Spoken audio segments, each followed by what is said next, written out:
So guys, sige pa-zoom pa. Hindi naka-zoom ka. Patikim nga. Ay, cream.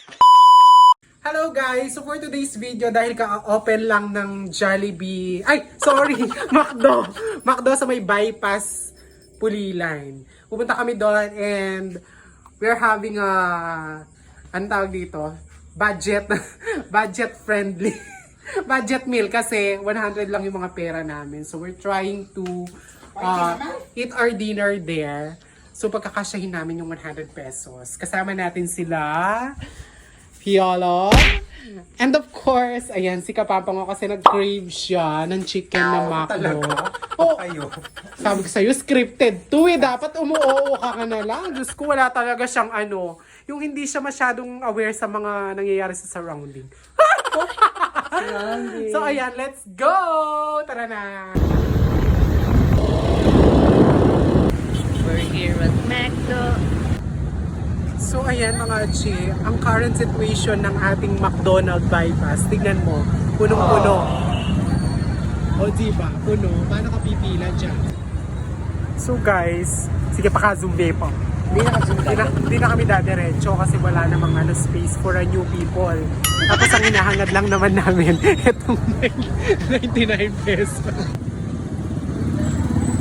Since hindi kami nakakain ng McDo, alam niyo ba na dumayo pa kami dito sa may bandang saan to?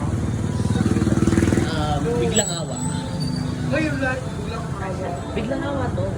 Okay, fine. Biglang awa. And we're here sa Amyang Silog and Milk Tea House.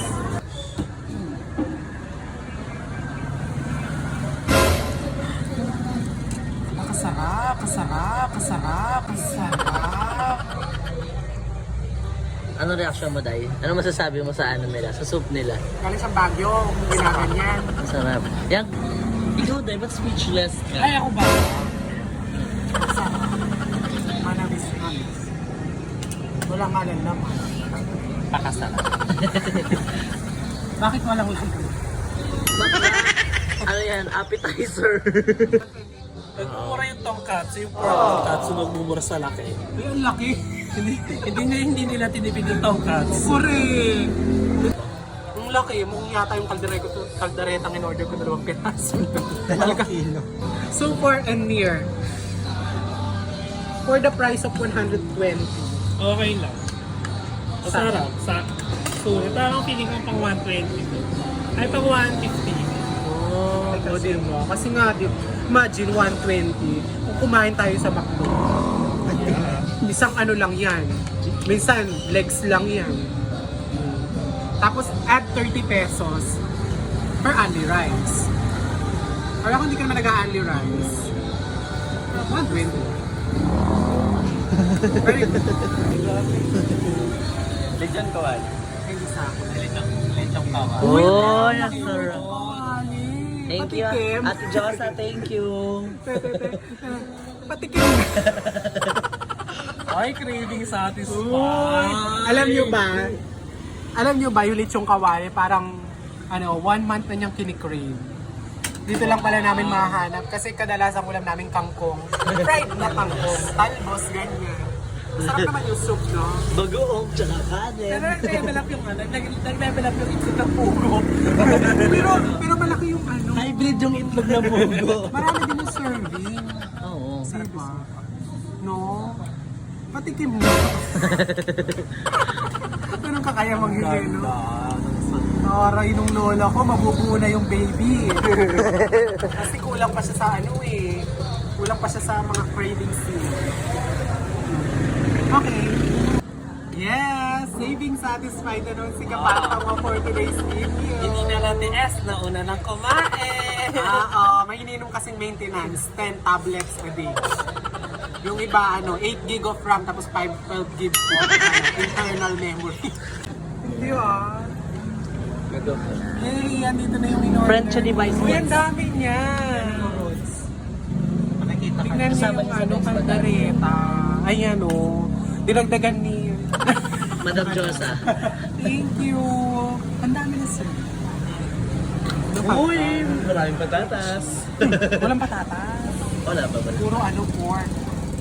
Okay lang. ba? Abot mo lang sa. Abot mo lang sa. Hindi to scripted. Go! Thank you ate, mabuhay ka kung gusto mo pa.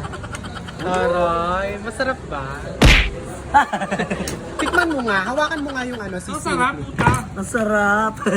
Masarap, agad. Tikman natin. Ang sarap, putang ina. Ang sarap.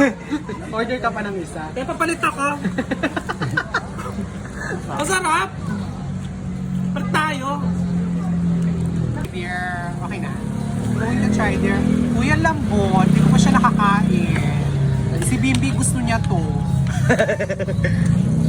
Dahil ito. Uy, masarap. Natikman ko muna. Fresh beef kasi to. Yung pinipress nila. Tsaka to parang masarap din. Ang creamy. Baka may gatas. Malambot yung beef. Hindi katulad ng iba, tapos ka nang kumain. Nandito pa yung beef, naubos mo yung kanin. Perfect. Sarap ng kaldereta nila. Napakalambot. Sobra. Alam mo na eh.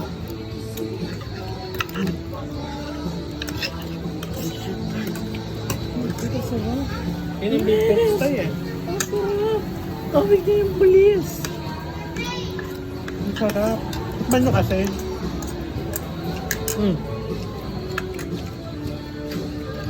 Lalo ng sarpa. Pero alam nga may the best dito. Yung bangus nila, yung bangus sisig. Yun ang the best. Parang papunta. silog. Hindi, bangus sisig talaga siya.